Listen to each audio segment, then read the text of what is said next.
these are rather difficult times for Chinese independent filmmakers. Are you having a hard time? 基本上现在对于中国独立电影导演来讲是一个很困难的时间。他刚刚问你就是说，你觉得现在是不是是一个很困难的时间呢？譬如说，4月份有一个新的电影条例，这是政府的。我倒是一直认为都比较困难。So making Chinese independent film has always been very difficult. Yeah. 因为我那个即将拍摄的影片，然后是会在中国公映。So he has just made a new film, and he plans to show it in mainland China. Yeah. Okay. That's it? Okay, we're not going to get detail, I can see. All right. Since the future is a bit uncertain, let's go back to the past. You graduated from the Beijing Film Academy, the Dian Xinjiang. However, most young people who graduate from the Beijing Film Academy are looking to have professional careers in the film industry.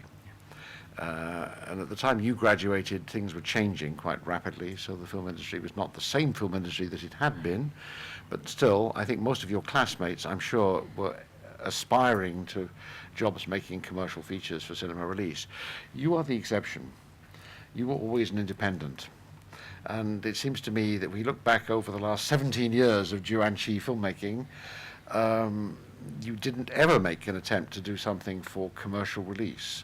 Your films have always stood rather apart. They've been kind of, well, I guess underground films is the right word. Did you never have ambitions to make mainstream commercial film? 基本上，因为您是在北京电影学院毕业的，然后相信您有蛮多同学都是在商业电影里面发展，然后您可以算是一个例外。基本上一直来讲，7年来您都是从事那个独立电影制作，然后可以算是一个。Tony 说可以算是一个地下导演。那么您有没有一些意向，就是说想拍一些商业一点的东西呢？2008年的时候，我拍了就第一个那个商业电影。当时是那个姜文的弟弟姜武，还有那个郝蕾。主演的，叫《生日快乐，安先生》，但是那年因为那个奥运会的原因吧，这部影片最终还是没有公映。Okay. So basically, he did make one commercial film. Okay, I've never seen it. In 2008, and it was called. It actually was produced by Jiang Wen's brother, and also featured Hao Lei, and it's called 生日快乐安先生, which is Happy Birthday, Mr. An. Yeah, and so unfortunately, or perhaps it was because of the Olympic in 2008, it wasn't allowed to be screened. Yeah. Yeah. I see. 就是可能如果公映的话，我觉得，因为那个时候那个中国那个商业电影也才刚刚的开始，就是其实对我自己的那个电影的创作，其实一直还是就是蛮开放性的，因为我自己的做的很多的工作，创作也都是一些跨媒介的一些创作，也不仅仅局限于这个电影，包括那些 video， 还有一些艺术，都在做，所以我觉得对我来说的话，就是，商业电影啊，还有什么地下都没问题，So for him, he feels that in 2008, definitely that was a year in which commercial filmmaking in China was still in its infantile stage. And so for him, he feels that he has always been interested not only in the cinema, but also in multimedia, visual arts, videos, and all kinds of. He really believes in an open forum in terms of his creativity. So I think for him, it doesn't matter whether a film is commercial or underground, because for him, like he just treasures different kinds of media and different forums of expression. Okay. Yeah. But I have the sense that something in you actually leans more towards the Disha, the underground level than to the commercial level. I just, I mean, I think the appeal of the two is not quite equal to Anqi. 他说：“您基本上您的倾向是比较低下，对，所以基本上也不是完全就平等的，好像您还是比较喜欢地下一点的东西，对不对？”是吧？Perhaps 对，其实就是因为那个中国的这个电影，它其实不管是从那个它的工业性这些，其实也都不完整，所以说在最初的创作中，其实你也是很难知道我这个东西要去哪里去审查呀，我做的这些东西呢，其实就是我自己想做的东西，我想拍的东西，其实就是我觉得我们的那种创作的困境应该是来自于两方面嘛，一方面是呢我们有一些这样的意识形态的束缚，第二方面我觉得这个面临的也都是所有的那个创作者都会面临的共同的问题，因为那个做一个电影确实是很困难，但就是我的作品呢一直也都是在一个极端的一个环境里面去完成的，也可以说这个环境你既是现实中的一个处境，也是我自己思考上的一些困境。我觉得呢，创作其实就是要解决这些问题。我个人呢，还是我对现实的一些看法。So the idea is that for him, the idea is that in order to make a commercial film in mainland China, the most important problem is that the film industry itself is still very immature. And so the industry itself has yet to achieve a kind of integration and completion that would allow the filmmakers to be free to navigate through the system. And so, but in many ways, and so in some ways, for example, when he begins to think about a film project, if a filmmaker wants to think about a film project in commercial terms, the first thing a filmmaker has to do is to think about 审查, things about censorship. And so the idea is that by being independent, he's able to not think about censorship right away and to be able to make the kind of films he intends to make from the very beginning. And so for him, there are two major issues in filmmaking. So the first major issue is ideology. The idea is that how does one basically a filmmaker convinces himself or herself ideologically when they're making a film. And the second issue is actually common to filmmakers all around the world, not only in China. It's the technical difficulties and the creative difficulties in making a film. And for him, he really feels that he has always been making films in extreme conditions.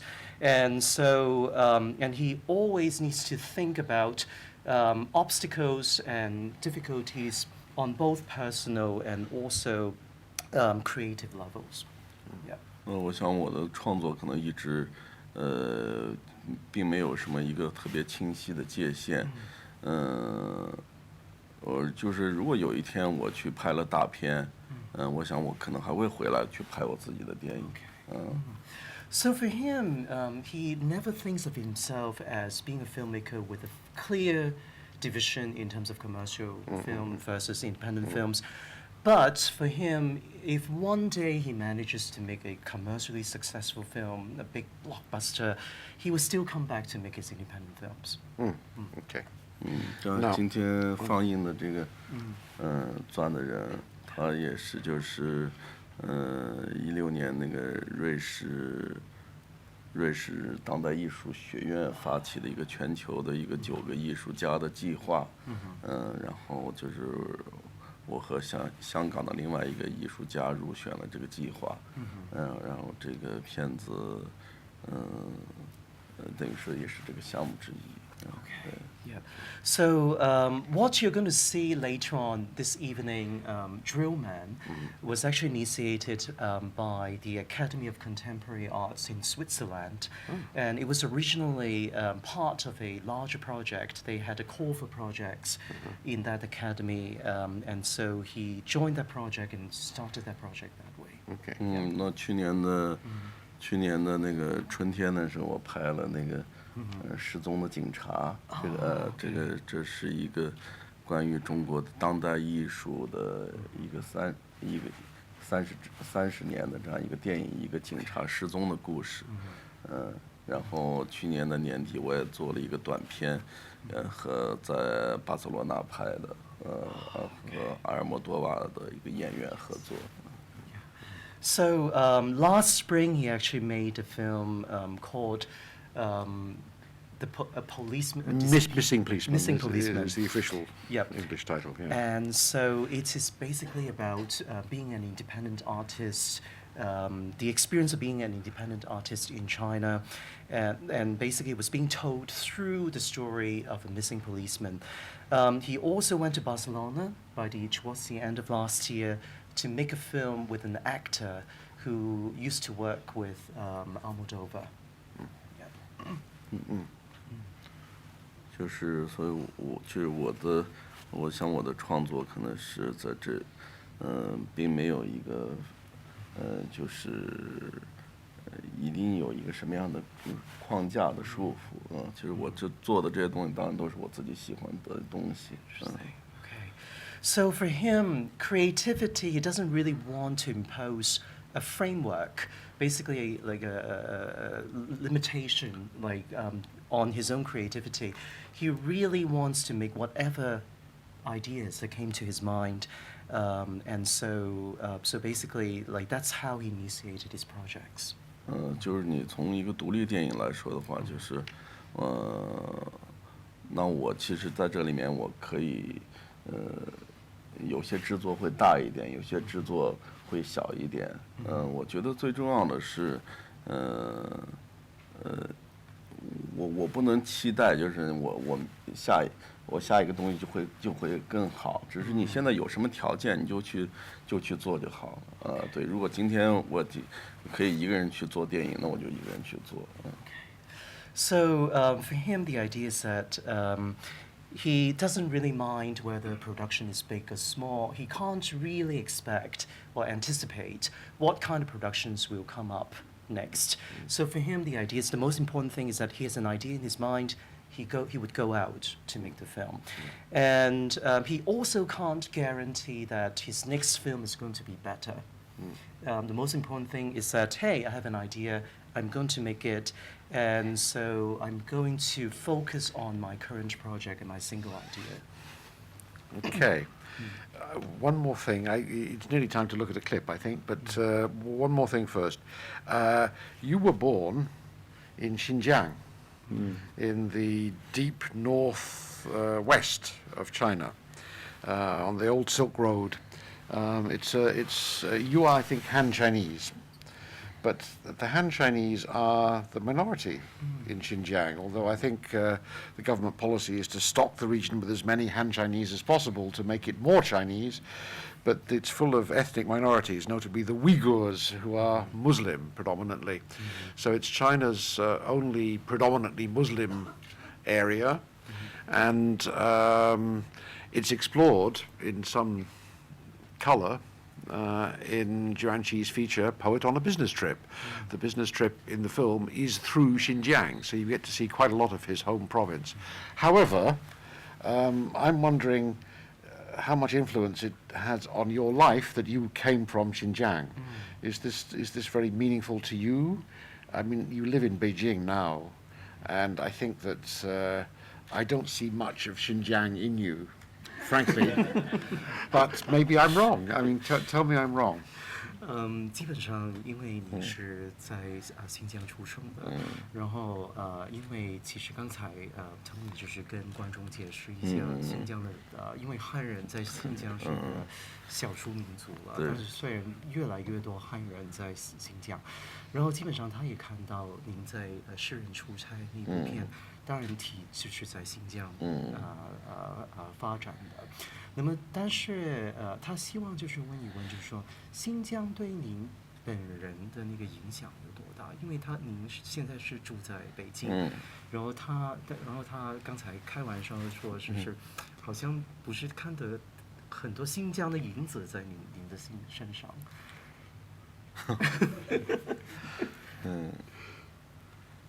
就是因为我父母是那个知青嘛，我们家那个我祖籍是在南京，因为文革的时候就他们去了新疆然后我在那里出生，就是那诗人出差了，我其实就是02年的时候，我本来这是我拍摄的第2部影片吧，但是我就是当时希望能做一个公路电影，有些但当时的条件呢，就是就也没有什么钱，但是我就那个带着一个演员，然后就去新疆进行拍摄了，然后拍完之后10几年没有剪吧，然后2015年开始做完了，在鹿特丹电影节发表。然后我就是前段时间也是正式把我的那个05年拍的一个片子也刚刚做完。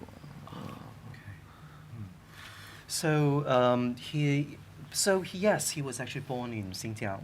And the reason for it was that during the Cultural Revolution, his family originally was from Nanjing, but his parents were intellectuals. Yeah. And so because during the Cultural Revolution, a lot of intellectuals, especially graduates from the undergraduate programs, would be sent to the countryside or to the frontiers, so to speak. Remote areas, yeah, and so his parents were being sent to Xinjiang, and he was born there. And in 2002, what happened was that he wanted to make a road movie. And so he didn't really have a lot of money, so he actually invited one actor to go with him, and he shot a lot of footage in Xinjiang. And so for many years, he actually just put the footage aside, and he didn't really edit it. And until 2012, he finally, like after 18 years, basically, he finally finished the film, edited the film, and then showed it in the film festival. And then in 2005, he also made another Xinjiang-related film. 新疆呢，就是从小因为生活的那种环境，它就是那个民族混杂在一起的这样所以就这种感受可能是在一个内地长大的一个汉族人他感受不到的，就是那我自己其实也是在很小的时候我就想离开那个地方，对，然后那会儿考电影学院也挺难考的然后我就就是新疆离那个哈萨克斯坦很近，然后我就差一点去那个哈萨克斯坦电影学院。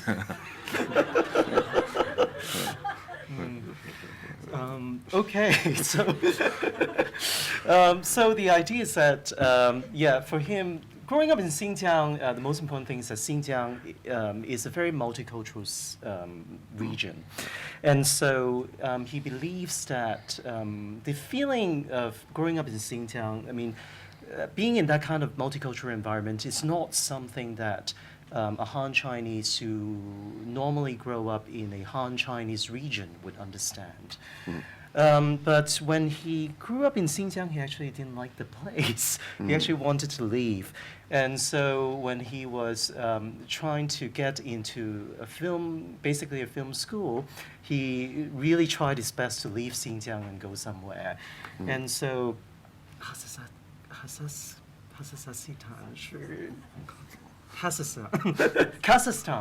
And so Kazakhstan is... Kazakhstan? Yeah. It's across the border. It's across the border. Yes, okay. So he basically, he almost went to the Film Academy in Kazakhstan. Wow. Yeah.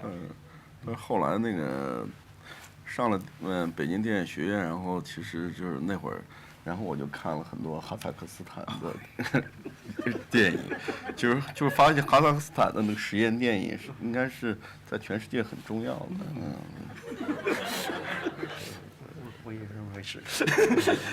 So basically, when he was in the Beijing Film Academy, he finally had an opportunity to watch a lot of Kazakhstan films, especially experimental films, and he believed firmly that Kazakhstan experimental films should be one of the most important cinemas in the world. It's an unusual view. Not shared by so many. Okay, we should let's take a short break here. As I said at the beginning, Anqi himself has selected clips, short clips. They're only about two minutes each, from several of his films, and we're breaking them up into three groups, as it were. So let's have a look at the first group. The first group includes a little bit from Poet on a Business Trip, the film we've been talking about, the road movie in Xinjiang. And it also includes a little bit from his very first film, which is, I think, it's getting its UK premiere many, many years late at King's later this week, the end of the week, I think. It's a film called There's a Strong Wind in Beijing. For this film, just to clarify, Anqi went out on the streets of Beijing and asked people. It's a kind of vox pop film. He thrust microphones into the faces of passers-by or shopkeepers or anybody he ran into and said, "Do you think the wind is strong in Beijing?"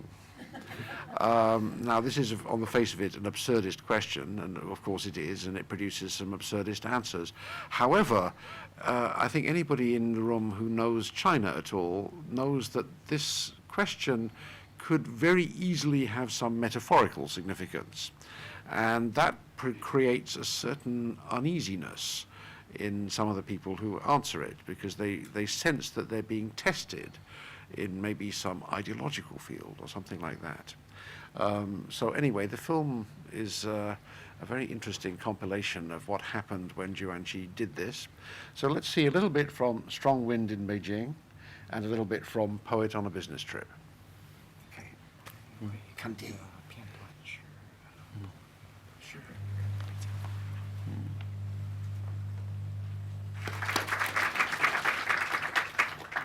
The clip from Poet on a Business Trip is in fact not a clip from Poet, it's more like a trailer. It's a sort of synthesis of the film. It's not actual extract from the film as it is. So, but it still gives you quite a good flavour of the kind of images you see in the film.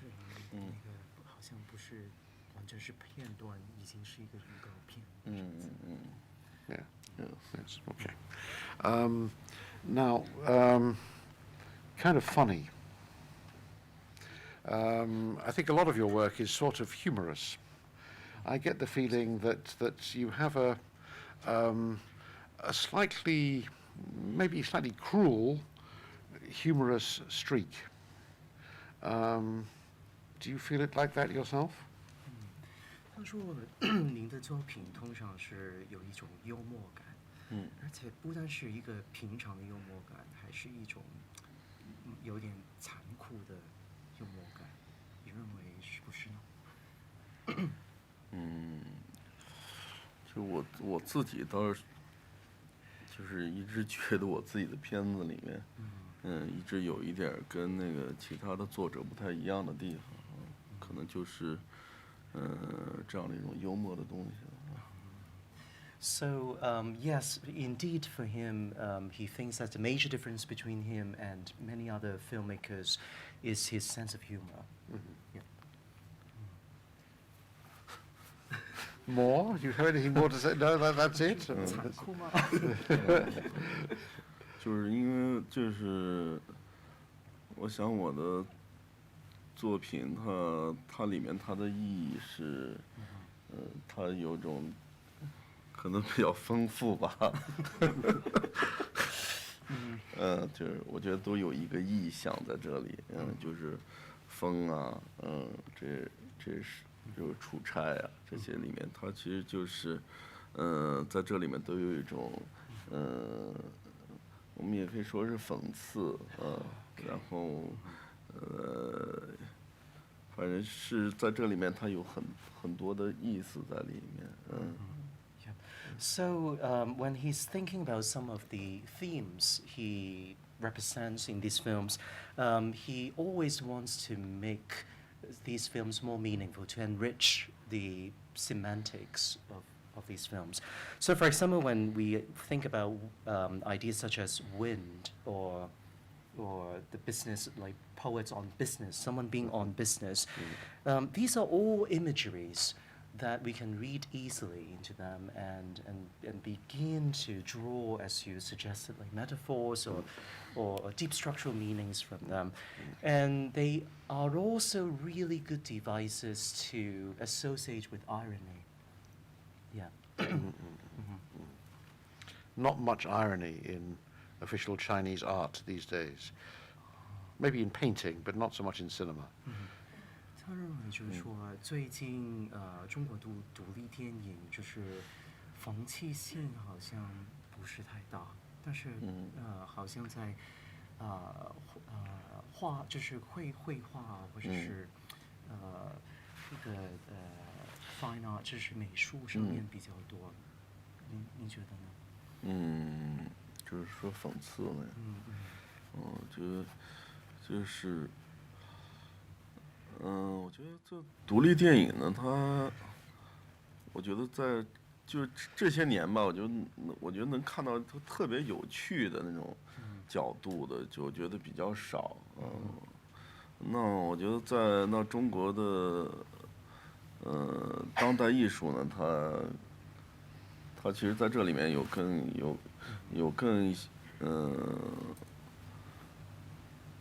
就是更活跃一些的视角吧就是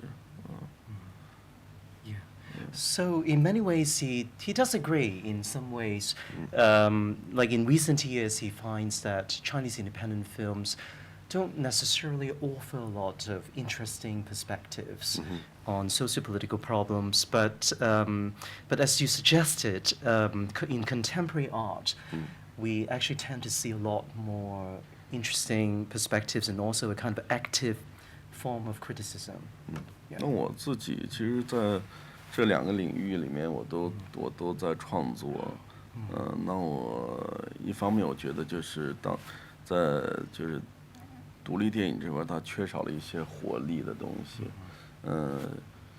它很容易就被意识形态所控制那我自己的呢虽然是一个地下电影的作者但是我自己其实并不是我有被一个意识形态所左右的这样的一个状态我更想做的是带有创造性的实验性的然后我的角度的电影那当代的中国艺术我也觉得他们也有问题就是他们又过于的文学化对也缺少了一些更加深刻的东西那种文学的东西也是表面的东西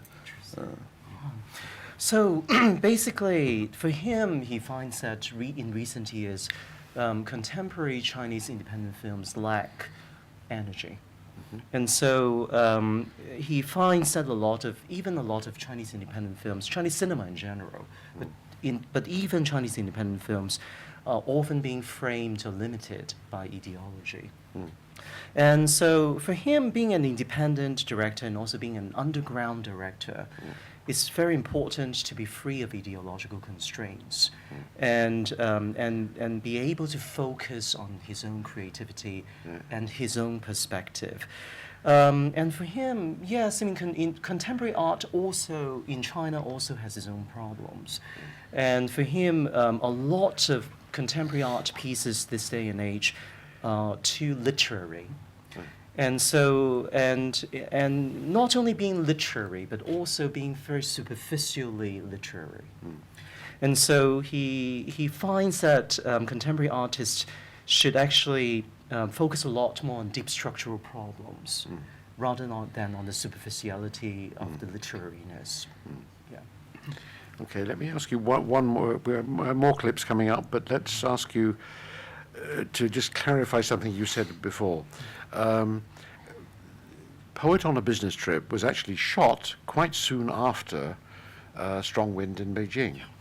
Only 2 years later, in fact. But as you explained before, not edited until many years later. More than 10 years passed before the film was edited. Can you say briefly why there was this big gap between the shooting and the editing, or the finishing of the film? 对，因为其实诗人出差差不多在北京的风很大2年之后，都已经开始拍摄了。但是简介的工作差不多要10年多的时间。那么您可不可以解释一下为什么要这么长时间去做那个简介的工作呢？就是你真。就是因为就是那种拍摄的那个，当时那种条件就是让人拍完就特别累，然后就，too lazy，对，然后就想休息一下，然后然后就放在那儿，然后就是我刚才说的就是。最近剪完那个电影也是这样，也是05年拍的，也是环境很糟糕的一个状态拍完以后也想休息一下，然后又放到那儿了，然后最近剪了，这个已经变成了我自己的一个恶性循环。So yes, part of it's laziness, yes. but the idea is that the conditions of making Poet on the Business Trip was quite harsh. And so he was really tired afterwards, and so he just put the footage aside and tried to get some rest. And so pretty easily, it was like 10 years had passed, and so he edited the film together. He did it again for his most recent film. He shot that film in 2005, and then he waited until recently to finish the whole film. So for him, it had become kind of like a vicious cycle. Yeah. 而且我一直觉得就是你的创作就中国人说有时候你不要在这个一棵树上吊死，就是你没必要就是我如果今天有这个条件我就去做电影，但是我觉得比电影或者比艺术还有很多重要的东西，我都感兴趣。所以说在这个过程中，我其实也做一些别的事情。对，我觉得不一定就是你每天要做电影。我也去到一些，就是我觉得就是你要了解，这个世界有很多的领域，我觉得他们其实。最后，他们这个智慧，你才能更完整。所以我也去尝试着去到一些公司去上班这样就去应聘这样其实就是这个就一直是处在这样的状态。所以我在中国其实我也跟独立电影这些其实都很少在一起。在一起什么吃饭喝酒什么，其实很少。对，我其实就是一个人，我就一个人。And so the idea is that for him, because in Chinese, 我们叫吊颈还要呼吸。So the idea is that, like in Chinese, there is an idiom which basically can be easily translated as even if you hang yourself, you need to find a couple of minutes to take a breath. And so the idea is that for him, yes, I mean he makes films, and creativity is not only limited in art and cinema. He also finds that it's really important to go outside and get to know the world. There's so many aspects in the world that he's interested in trying to know. And so for him, after he has finished shooting a film, he would go out to do other things, including going to an office, to work for an office for a while and do some other things that may sound absolutely ordinary, but would be able to allow him to know something more about how people live and how the world operates. And so for him, he actually finds that he sometimes isn't really that interested in socializing with other filmmakers, other independent filmmakers. He doesn't really go out for drinks that often. Really? Or even like have dinners with friends. He considers himself kind of like a loner. Yeah. I have to tell you that the last time that Anqi invited me to dinner in Beijing, I went, and it turned out to be a room with at least 20 people in it, and a table groaning with bottles of French red wine, which and it was all over Chinese Facebook the next day as well. So I find it a bit hard to reconcile this image of monk-like austerity with the reality that I've experienced. 他说，他上一次在北京看您的时候，您请他去吃就是吃有法国的美酒，就是吃一顿很好的菜，然后第二天还在微博有很多报道，然后他说好像他在他心目中你的影像不是这么个人，就是我觉得是，就是我自己其实，就是。很多人知道我，但是就是我真正在做事儿的时候，其实真是都是独来独往的。就是你像刚才我说这些年，我也去，包括像在投资公司里面，我也去应聘，然后他们让我去那个山东啊、唐山啊调查钢铁，然后去新疆去看棉花。其实我都慢慢的，我就从这些，包括就从这些，就是叫大宗商品啊这些东西，也在重新在理解这个生活。那我自己还开了一个微店，在网上开微店，这个店主要是就是算命、占卜，对。Oh my God. Okay. So the idea is that yes, when he is really working, he's a loner. And he also finds that, I mean, he doesn't always hang out with fellow filmmakers because he does a lot more other things. For example, he went to Shandong to basically he worked for an investment company, so he was an investment banker for a while. And he went to Shandong to investigate into the conditions of the steel industry. He went to Xinjiang to investigate, to basically take a look at the cotton basic plantations. And he also opened a shop to basically a fortune-telling shop. Yeah. To do fortune telling for people. Yeah. 就是像当时在那投资公司里面，其实每天也在看着，虽然我没有来过伦敦，但每天也看着伦敦的那个铜的那个指数，黄铜。So so every day when he was in the investment company, he would look at the index, basically stock market index in London. So he's very familiar with London. Yeah. 这是你从各个角度来重新再去再去理解这个世界啊，对，觉得这是蛮有意思的。Yeah. So he really finds it very meaningful to get to know the world from many different angles, and he really finds that the most interesting thing for him is to look at the world from sometimes what you can call mass commodities. To look at the productions and consumption of these mass commodities, to get to know the world. 而且从另外一个角度来说，有时候我们在说就是就独立。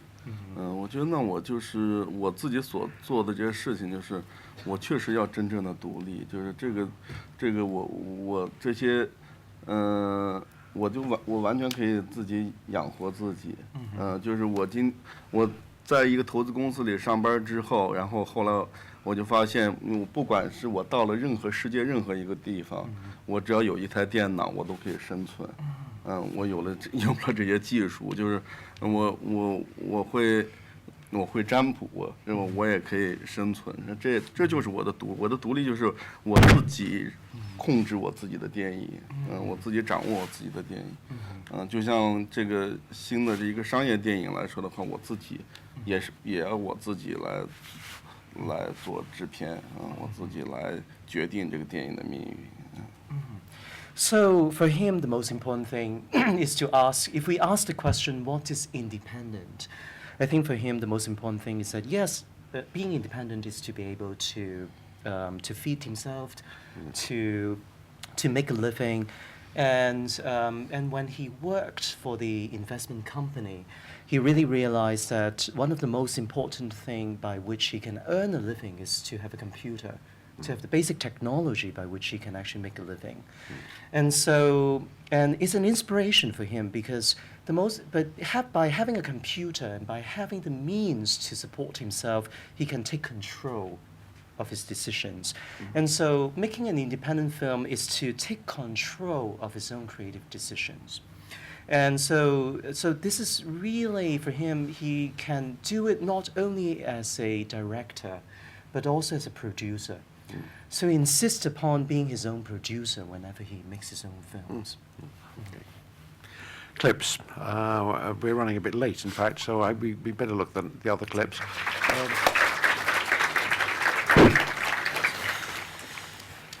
Right, we have a little bit of time for you to ask some questions if there's anything you'd like to know. I can keep going if you don't have anything you want to ask, but I suspect there might be just one or two questions in the audience. Please wave a hand or something if you... Yes, please, a lady on the aisle. Yes, yes, yes, please. 导演，我想请教您啊，您刚刚提到说您的电影创作，您要表达个人对一些事物的看法。那我想请教您，您的拍作的灵感，通常是来自于什么样的一个人事物？然后您现在最关心的会是什么样的一个议题？然后在怎么样一个情况下会刺激到您创作的这样子一种灵感，或是说心里面的悸动？另外，我想请教一下，刚才播的那个《北京的风大不大》那个电影。我想请教一下，您想传达的是怎么样一个讯息I can do it, but if you don't mind, yes. So basically, what she has just asked is the idea is that she would be interested to see what kind of inspirations Anqi has, and for example,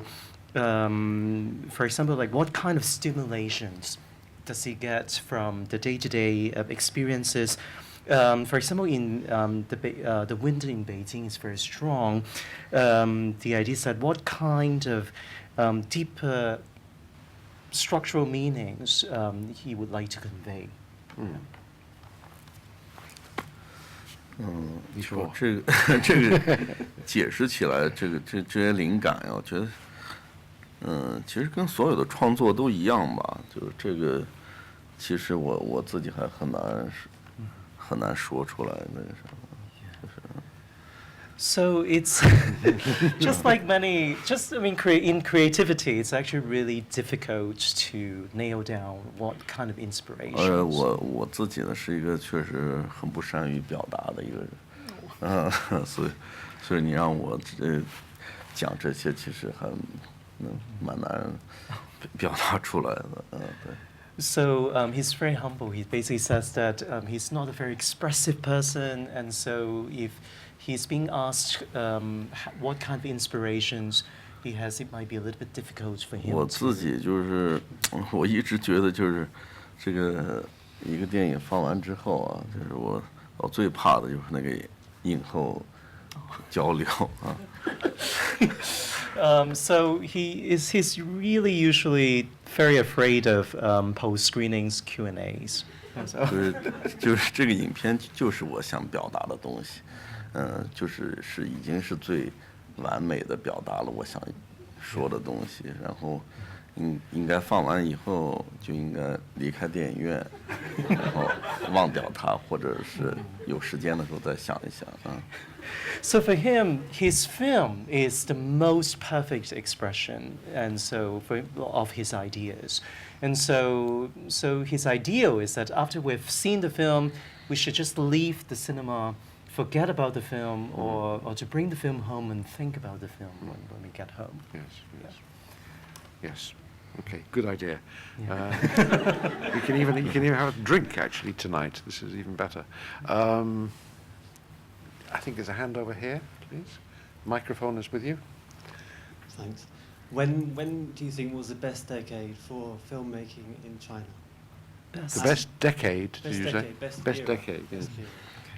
就是基本上，您认为中国最辉煌的一个电影制作的时期是什么时期呢？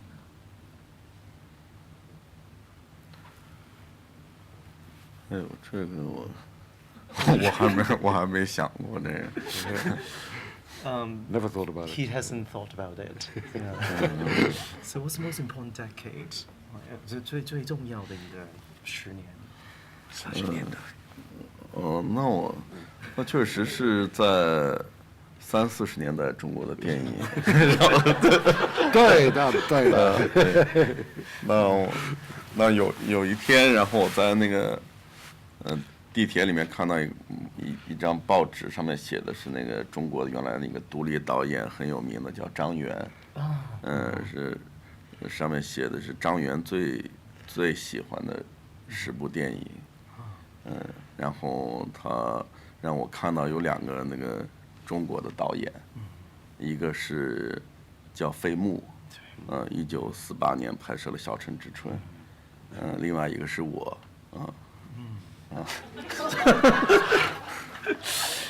，No false modesty tonight. Which is good. So his answer is the 1930s and the 1940s, and one day he was in the metro in Beijing, and he saw a newspaper article, and the newspaper article is about Zhang Yuan, another independent filmmaker in China.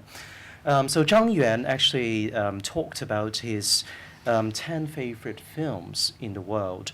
And he chose 2 Chinese films. One of them was the 1948 production by Fei Mu, Spring in a Small Town. Basically the second favorite Chinese filmmaker of Zhang Yuan is actually Anqi himself. So, yeah.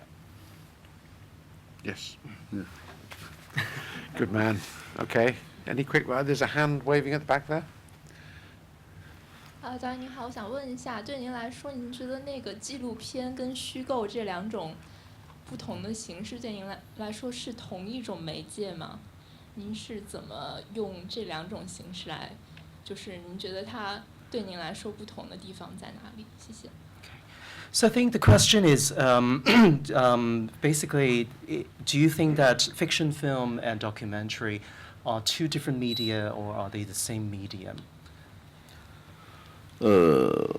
我自己其实就是这北京的风很大是我第一个影片，但是就是很多人就是说它是一个纪录片啊，但我自己其实我在上学的时候那会儿尝试着拍过纪录片，我就发现那个非常的没意思，就是那种工作方式没有意思，然后就是我们让一个人来去讲啊，所以我其实北京的风大准确的说它是反纪录片的，这个是我想做的，就是但是就是我在这些，就是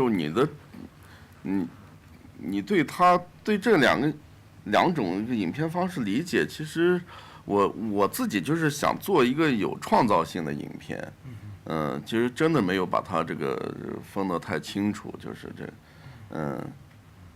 你有一种记录的方式吧，这种记录的方式可能也是跟你的那个制作的条件有关系啊，你不可能有太多的这个去调度，所以说你就是用记录的方式，就是可能会帮助我实现这种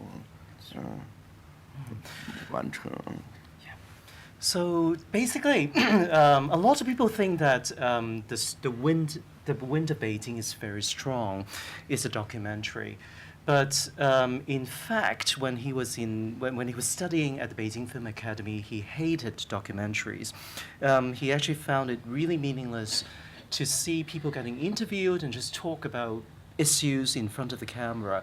So for him, a film like The Wind in Beijing is very strong, can be considered as an anti-documentary.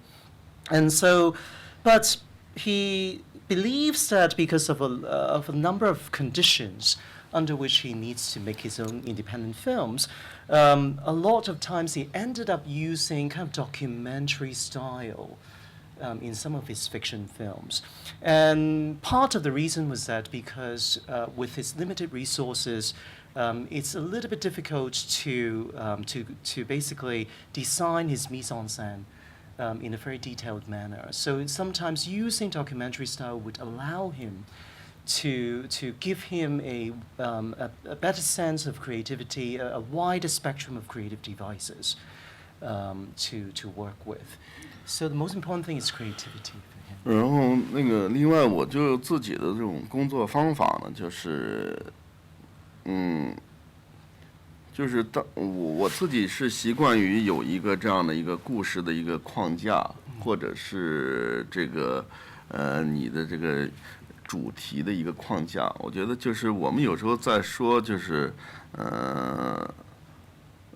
一个电影，我们在现场的时候，我们会说我们导演需要的一些真实的，不管演员的表演，还是调度，都需要一种真实的东西。但是就是当你把这个框架放在这个里面以后，然后让这些演员们他们可以自由的，其实他们认为他们是自由的，但实际上是在我的一个框架里面，所以这变成了这个结合在一起。然后其实这样的话，它既是提高了我自己的一个工作效率，实际上他们也就是他们在另外一种程度上，完美的呈现了表演。So the idea is that he really likes, when he creates a film, he really likes having a narrative framework. And so the idea is that for him, making a film, one very important thing when he makes a film is the idea of the on-the-scene reality. And so the idea is that when you go to a set, you work with your actors, and so how to actually entice the best performance in a kind of on-the-scene reality and on-the-scene conditions. So he believes that on the one hand, you need to give the actors freedom. And so the actors need to believe that they are free to express themselves. And in many ways they are, on a certain level they are. And they are performing and enacting in the on-the-scene reality. But at the same time, the performance is also framed by his own narrative framework. And so it allows him to take control once again his creativity in a much more efficient manner. And so it's always a negotiation between these two levels, the freedom given to the actors and his narrative framework and creative control. I'm really sorry. If we don't start Drillman now, there won't be time to finish it. So we better stop the talking and start the watching. So Drillman follows. Thank you very much, Victor, for translating. Big thank you to Anqi for coming to London for the first time in his life.